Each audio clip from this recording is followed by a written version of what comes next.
حضرت کعب احبار ایک بڑے عالم گزرے ہیں اور صحابہ کرام کے زمانے میں موجود تھے۔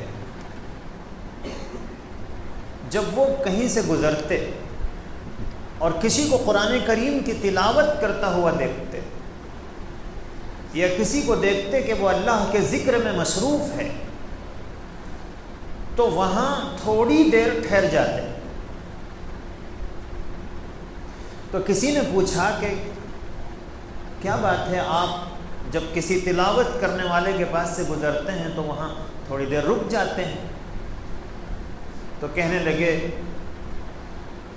کہ وہ اللہ کے کلام کے پڑھنے میں مصروف ہے، وہ اللہ کے ذکر میں مصروف ہے، اور اس کے نتیجے میں اللہ کی رحمتیں اس کے اوپر برستی ہیں۔